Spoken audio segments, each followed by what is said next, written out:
I am a footballer from Malaysia, and my dream has been to go pro ever since I was 12 years old. I've always wanted to play in the Premier League, under the bright lights, 60,000 people cheering, heart pumping, blood flowing, nerves wracking. But originating from Malaysia, I knew that my journey had to be different, mostly because the level of football in this country does not come close to the big dogs in the level of skill, strategy, or spirit, let alone women's football, which at that time was almost non-existent. Opportunities were far and rare, and even if there was a tournament for all girls, that was about it. You'd play in that tournament and you would never hear about anyone ever again. So given the circumstances, I knew that I had to have a plan B, one that I could fall back on, one that was going to act as my safety net while I chased my dreams. So I decided to go to university and take a sports science degree.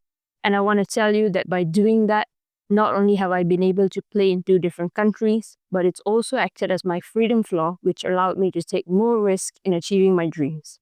Now, I know that most of you listening to this do not even want to strive for a plan B, and I get it. I was reluctant too. After all, having a plan B meant that you're a coward.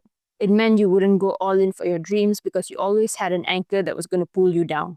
It means that you were just going to do it half-heartedly and dabble here and there because the easy option would always be present for you. But I'm here to tell you that that is bullshit, and actually, the opposite is true.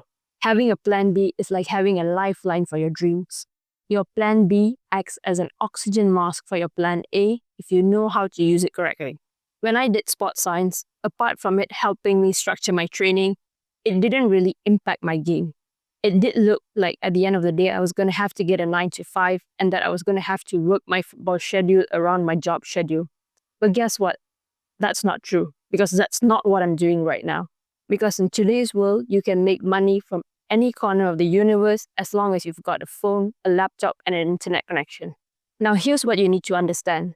Your plan B, whatever you want it to be, needs to make you money.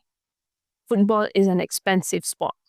Trials are expensive, hotels are expensive, flights are expensive, and you're going to have to pay for all of that on your own. There's only so much that your parents are going to give you money for before they say enough is enough. That's when you're going to have to step in and take control of your dreams. So if you want to keep your thread of hope intact, you're going to have to take action. Playing non-professional football isn't going to make you money. Playing non-professional football is only going to give you half a chance of going pro. The other half is going to come from having a plan B that pays for that dream. So how do you make money? My answer, and the way I'm doing it, is through online jobs. Websites like Upwork meet workers, and if you can land a job there, that is going to keep your hopes of going pro alive. Now, I've got to be honest, when I started out looking for online jobs, I thought it was a scam because I couldn't land a single job. Turns out, I just wasn't good at anything. Because after I completed my degree and I actually had some knowledge, I landed 2 online jobs within the span of a month.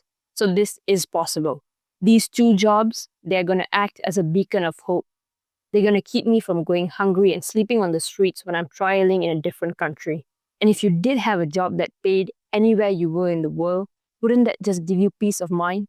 Wouldn't that allow you to play football more freely, not having to worry about where you're going to stay or what you're going to eat? A plan B isn't the poison that's going to kill your dreams. It's not what people want you to believe. Just because you have a plan B, it doesn't mean that you've washed your dreams down the drain. You could not have a plan B and still not achieve your dreams. In fact, you make it harder to achieve your dreams when you don't have a plan B. You probably do not have an EU passport. You probably do not have the money to attend a football camp. And you probably do not have scouts looking for your signature. But you do have a dream. So be smart about how you approach it. Just because someone ran away from home and then joined a football club which allowed them to sign pro, it doesn't mean that you have to do that too. You were put in a different circumstance for a reason. Because your journey is meant to look different. Your journey is meant to show that even this can look like success with hard work and perseverance. Now, I don't know about you, but this is the path that I'm on, and I've decided to share it with you. The rest, it's your call. Thank you for watching. I hope you've gained something valuable from this video.